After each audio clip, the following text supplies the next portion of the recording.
Berlatar pada tahun 1945 tepat saat Perang Dunia Kedua, kisah akan berfokus pada kelompok tentara angkatan darat yang bertugas membawa sebuah tank yang mereka namai dengan Fury, dipimpin oleh seorang sersan galak bernama Don. Kelompok yang terdiri dari 4 orang ini pun menjadi tim yang paling sering beruntung di antara yang lain. Tak jarang mereka berhasil selamat ketika berada di medan perang, padahal musuh yang merupakan tentara Jerman memiliki pasukan tentara yang jumlahnya seabreg dan persenjataan canggih dan lengkap. Namun dengan kemarahan alias Fury serta keyakinan dan kedisiplinan dan kesempurnaan cinta, semua itu berhasil mereka lewati seperti badai yang berlalu di pagi hari.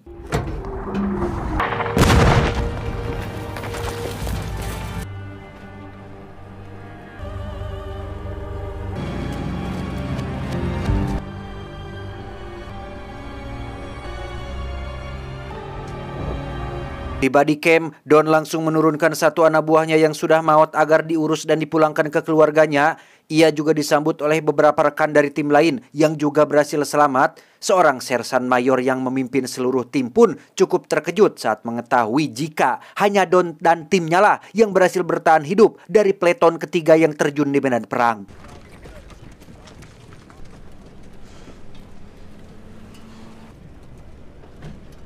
Yang menarik adalah di depan ketiga anak buahnya, Don selalu tampak tangguh dan sengaja menampakkan seperti itu untuk menjaga kestabilan mental dari timnya. Namun di belakang, Don hanyalah seorang laki-laki biasa yang juga mengalami goncangan mental dan merasakan takut akan kematian. Tak berapa lama, muncullah seorang tentara muda bernama Norman yang baru 3 bulan masuk militer. Ia ditugaskan oleh pimpinan untuk menjadi pengganti dari anak buah Don yang baru mati. Sempat ragu dan menolak menerimanya, Don tidak punya pilihan lain selain karena ini adalah perintah dari atasan. Norman pun mencoba berkenalan dengan 3 anak buah Don, di antaranya ada Boyd, si teman dekat Optimus Prime, sekaligus orang paling kalem di antara yang lain, Gordo, si gerengseng yang berwajah Meksiko, dan Grady, si raja tega yang punya karakter paling rese di antara semuanya.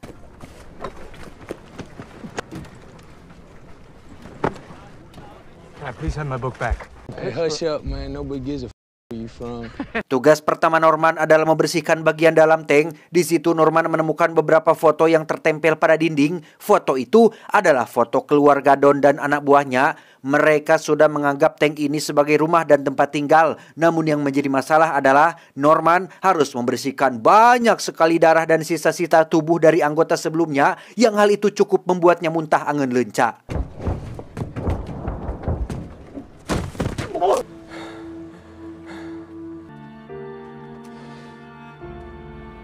Tak lama, Don melihat satu tentara Jerman yang berhasil ditangkap dan akan diinterogasi. Don sempat tersulut emosi dan nyaris menghajarnya. Hal itu menjadi bukti jika Don sangat benci dan selalu marah terhadap musuh.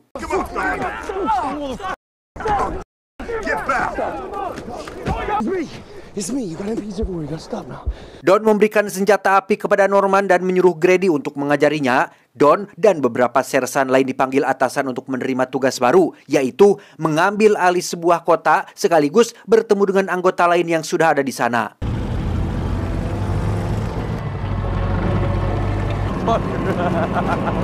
Dalam perjalanan menuju ke lokasi, Don dan rombongan pun berpapasan dengan warga sipil asli Jerman yang menjadi korban dari peperangan. Salah satu di antaranya ada seorang wanita muda yang sedang jalan sendirian, sehingga hal itu memancing obrolan-obrolan dan celetukan-celetukan khas orang dewasa. Karena Boyd diketahui sangat religius dan anti dengan hal-hal yang bersifat tidak senonoh, Grady pun iseng menggoda Boyd dengan menyuruhnya membayangkan hal-hal aneh dengan wanita barusan, yang alhasil terjadilah sedikit pertengkaran di antara mereka berdua, namun berhasil dilerai oleh Don yang berujung dengan tertawa bersama.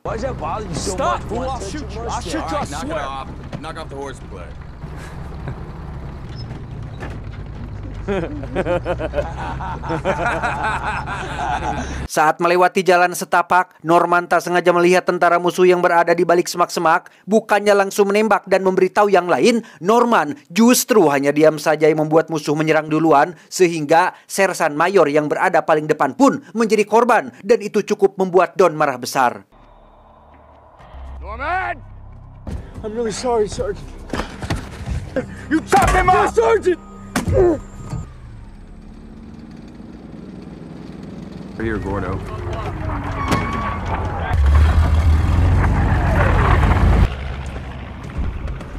Setibanya di lokasi tujuan, Don langsung bertemu dengan seorang kapten yang cukup terkejut saat mendengar kabar jika Sersan Mayor baru saja mati di perjalanan, sehingga kini kepemimpinan beralih kepada Don dan semua tugas akan diserahkan kepadanya. Miles! Sergeant Miles! Yes, sir. Get first platoon ready. You're working for him now. They can stand there and play. Tugas Don adalah menyelamatkan pasukan si kapten yang katanya terjebak di zona musuh. Don diperingatkan jika misi penyelamatan ini akan sangat sulit. Selain harus memasuki area terbuka, musuh juga diketahui memiliki anti-tank alias kendaraan dan senjata yang dapat menembus tank-tank mereka. Sehingga jika Don tidak apik dalam bekerja, maka misi ini sama dengan misi bunuh diri. Jew. We got a platoon pinned down in this field by MG. All right, Buxton. Mount up! Five on! Hey, mount up! All this comp chair. 113 copies. Copy. Love 175. Everyone copy. 30 menit berlalu, sampailah mereka di area terbuka. Dengan bantuan beberapa anak buah si kapten yang berjalan di belakang tank, Don dan kawan-kawan pun mulai memasuki area tersebut secara perlahan. Dan tiba-tiba, Watch your fucking space, you people.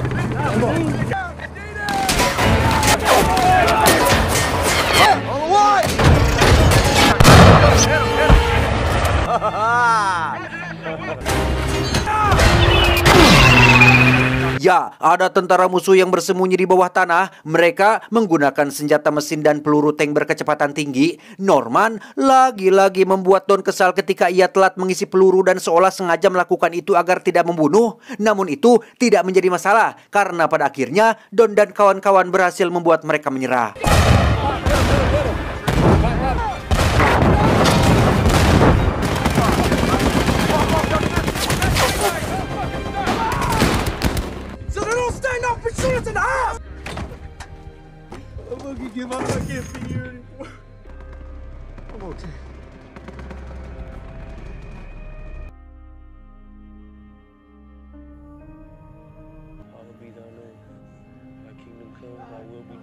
Selesai membantai habis semua musuh, ada satu tentara yang masih hidup dan memohon ampun untuk nyawanya. Melihat tentara itu, Don pun segera memanggil Norman keluar untuk diberikan semacam semacam pendidikan mental, di mana Norman dipaksa untuk menghabisi tentara itu dengan tangannya, dan inilah yang terjadi.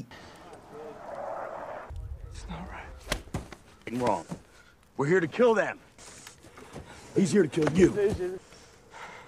You here to get me killed? You gonna get me killed? No. He kills you, or you kill him. Stop!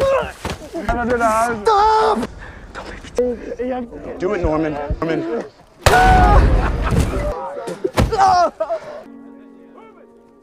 Melihat Norman terkapar, Boyd langsung memintanya bangun dan mengajaknya bergabung dengan Grady dan Gordo. Norman ditawari kopi luwak panas sekaligus ditenangkan oleh ketiganya sampai muncul Don yang mengagetkan mereka dari belakang. It's true.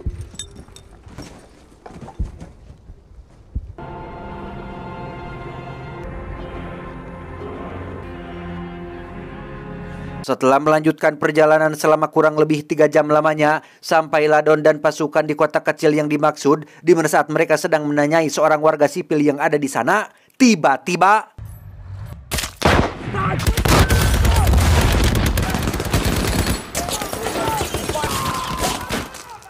selesai mengatasi musuh yang bersembunyi di atas bangunan, Don kembali dikejutkan oleh musuh lain yang bersembunyi di dalam basement, sehingga rekan Don yang berada di belakang pun langsung menembakkan satu meriam dan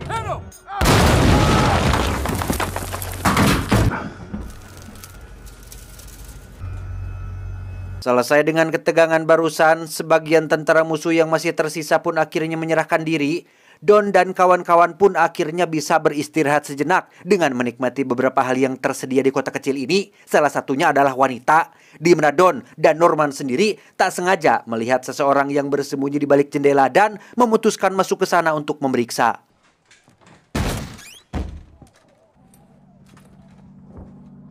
Ternyata itu adalah seorang wanita yang memilih tetap bersembunyi di dalam rumahnya. Tak sendiri, wanita itu hidup berdua dengan keponakannya yang sengaja disembunyikan di kolong kasur agar tidak diganggu oleh Don dan kawan-kawannya.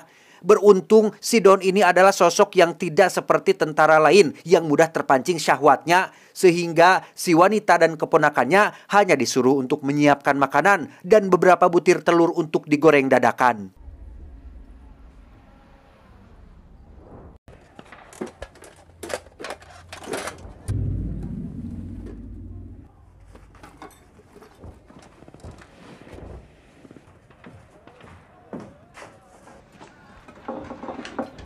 Tak disangka, Norman ternyata pandai bermain piano dan memainkan satu musik yang tersedia di sana. Si keponakan yang bernama Emma pun langsung tertarik dan mulai bernyanyi dengan diiringi musik piano yang Norman mainkan.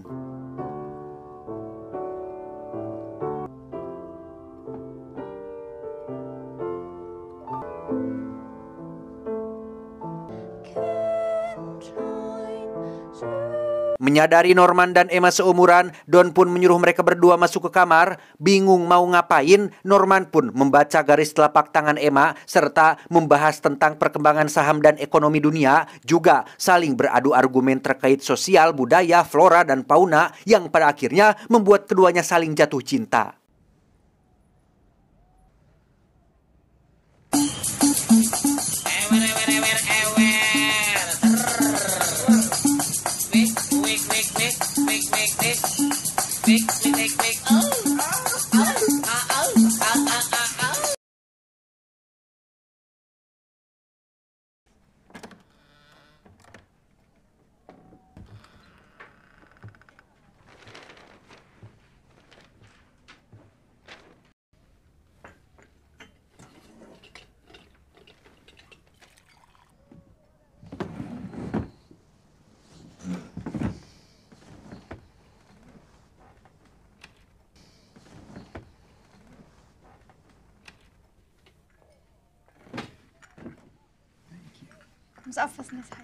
Sejenak, Don bisa merasakan ketenangan dan kedamaian di tengah peperangan yang sedang terjadi. Duduk di depan meja makan, dihidangkan teh yang masih panas, dimasakin masakan oleh perempuan, sampai ketika Grady dan konco-konco muncul, mulailah rusak. Suasana yang tadinya tenang seketika berubah menjadi tegang dan menyebalkan.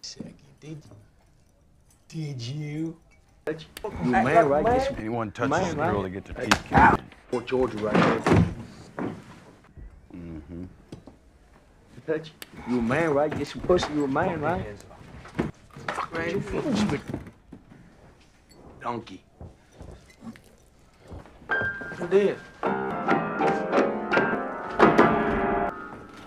Ketika Don menyuruh semua orang untuk duduk tenang sambil menikmati hidangan, Grady lagi-lagi bertindak menyebalkan dengan menjilati telur goreng milik Emma, sehingga Don harus menukarnya. Tak cukup sampai situ saja, Boy dan Gordo justru malah mendukung tindakan Grady dengan menceritakan kekejamannya yang pernah mereka lakukan semasa perang, seolah ingin merusak selera makan dan memancing emosi si Don. Sehingga ketika kesabaran Don sudah habis, maka inilah yang terjadi.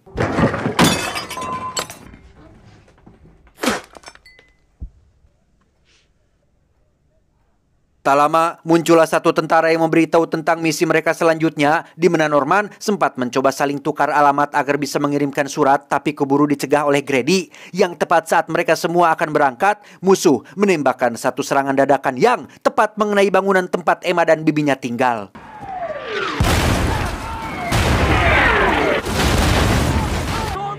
I got him. Jesus Christ! Huh? What you going there? Are you gonna get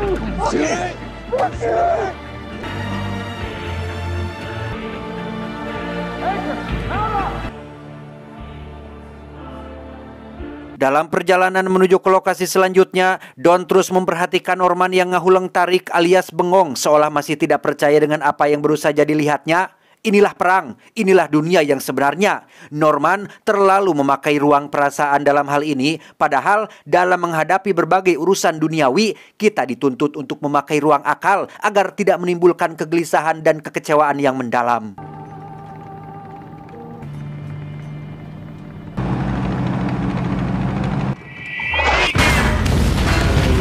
Dan ya, mereka pun tiba-tiba diserang oleh musuh yang menggunakan meriam anti-tank, di mana tembakan yang Don dan kawan-kawan lepaskan tak satu pun yang berhasil menembus tank tersebut, sehingga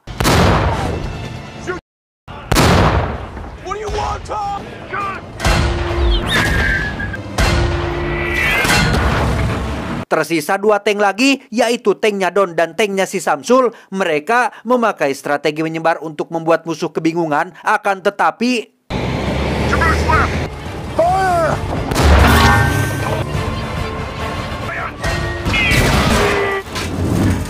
kini yang tersisa hanyalah Don dan anak buahnya. Mereka harus berpikir keras untuk menghadapi kendaraan anti-tank tersebut. Dengan berbekal pengalaman serta buku tutorial yang diberikan oleh Mama Gupron, Don pun menyuruh Gordo untuk mengincar bagian belakang tank tersebut, karena disitulah lapisan paling tipis yang paling mungkin untuk ditembus.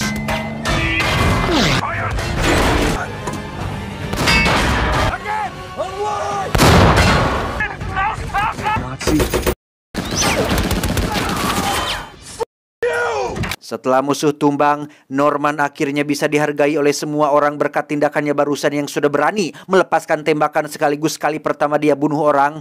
Selesai dengan itu, Don tidak langsung balik kanan, melainkan tetap melanjutkan perjalanan menuju ke lokasi misi selanjutnya.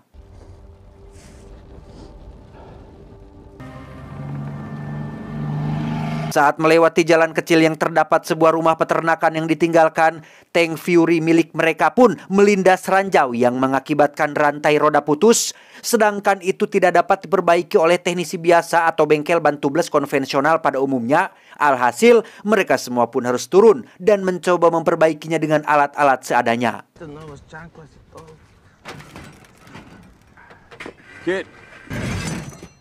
Karena wilayah ini berada di tengah jalur yang biasa dilalui oleh musuh, Norman pun ditugaskan pergi ke bukit untuk mengamati pergerakan dari kejauhan. 1 jam menunggu, duduk dan makan camilan, ia tiba-tiba mendengar suara langkah kaki dalam jumlah yang banyak dan ternyata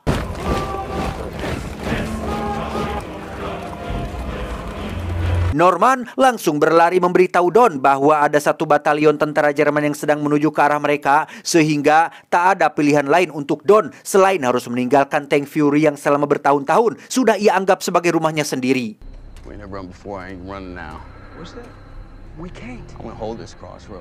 Alih-alih segera kabur meninggalkan lokasi tersebut, Don justru malah naik ke atas tanknya dan menyuruh yang lain untuk segera pergi berlindung. Don bukanlah pria lemah yang setahun 2 tahun mengalami hal buruk dan mengerikan. Tank Fury yang ia naiki sekarang bukan hanya mesin rongsokan sembarangan, melainkan sudah ia anggap sebagai simbol dari perjuangan. Sekalipun nyawa taruhannya, Don akan tetap bertahan sampai titik darah penghabisan. Melihat Don yang penuh ketegaran, Norman yang notabene adalah orang baru pun memilih untuk bertahan menemani Don, disusul oleh yang lain yang juga sama-sama ikut bertahan di dalam tank ini.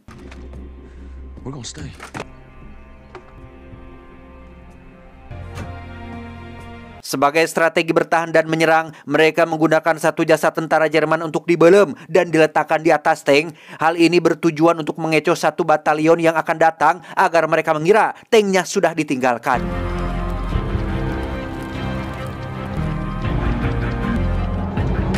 Dengan sisa amunisi yang tersisa, sebenarnya mustahil untuk mereka bisa menghadapi 1 batalion tentara musuh ini. Namun dengan keyakinan kuat serta sebotol minuman, Don dan kawan-kawan pun tetap nekat melanjutkan rencana ini.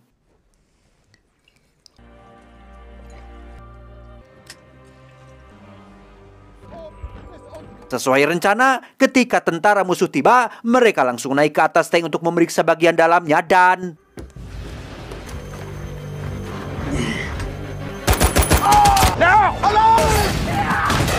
dengan bermodalkan peluru meriam dan senapan mesin yang dipegang oleh Norman, mereka semua pun mulai membabi buta menembaki semua orang. 1 batalion tentara Jerman pun kalang kabut menghindari serangan yang mendadak tersebut.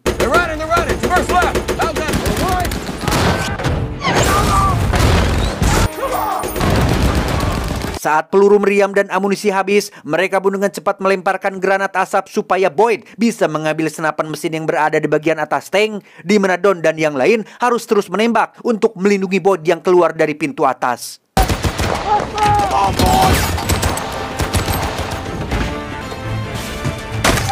Setelah senapan mesin berhasil dipindahkan, tentara musuh pun mulai meningkatkan serangan dengan akan memakai peluncur rudal anti-tank, di mana tentara tersebut menembakkannya dari bagian samping sehingga That's right.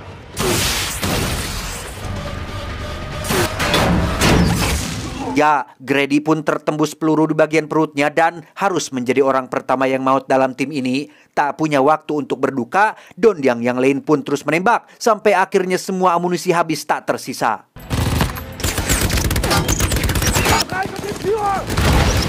Masih tak mau menyerah, Don pun menyarankan mereka semua untuk menggunakan senjata tangan seperti pistol, granat, dan yang lainnya. Di mana saat Don sudah berada di luar dan terus melakukan tembakan, Gordo pun berniat untuk melemparkan granat, namun malah dikejutkan oleh serangan yang membuat granatnya terlepas dan malah jatuh ke dalam. Sehingga menyadari granatnya akan meledak, Gordo pun dengan cepat mengambilnya dan mengorbankan dirinya sendiri demi untuk keselamatan Norman.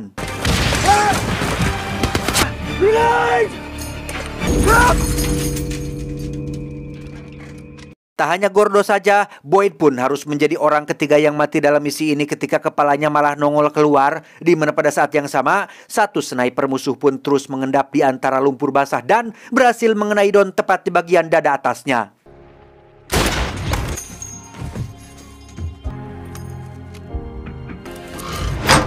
Tersisa Don dan Norman saja. Di luar, pihak musuh mulai mendekat dan menaiki tank tersebut. Norman tampak sangat ketakutan dengan situasi ini. Hal itu disadari betul oleh Don yang meminta Norman untuk jangan pernah menyerahkan diri karena itu justru akan lebih menyakitkan dan mengerikan.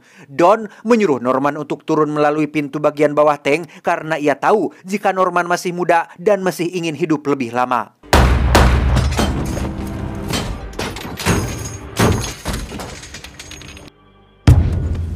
Tepat saat Norman sudah keluar, Don pun mati oleh peledak yang musuh lemparkan ke dalam. Di mana saat Norman sedang berbaring dan pura-pura mati, satu tentara muda Jerman pun memergoki hal itu. Namun luar biasanya, berkat pertolongan Tuhan, dia membiarkan Norman tetap di sana dan tidak memberitahu rekan-rekannya.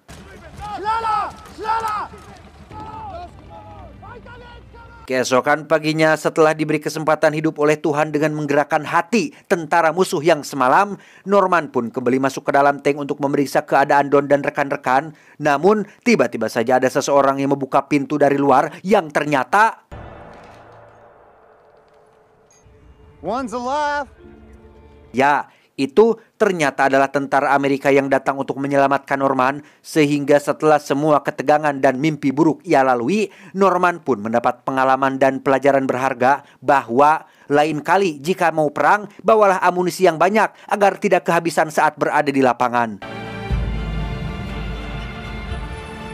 Tamat, ending yang cukup mengnormankan. Tidak ada pesan bijak karena sudah tadi, ya tadi sudah kan, saya males mikir lagi. Hehehe, adios. Kalau rombeng Abu Lahab. Cuau, cuau, cuau.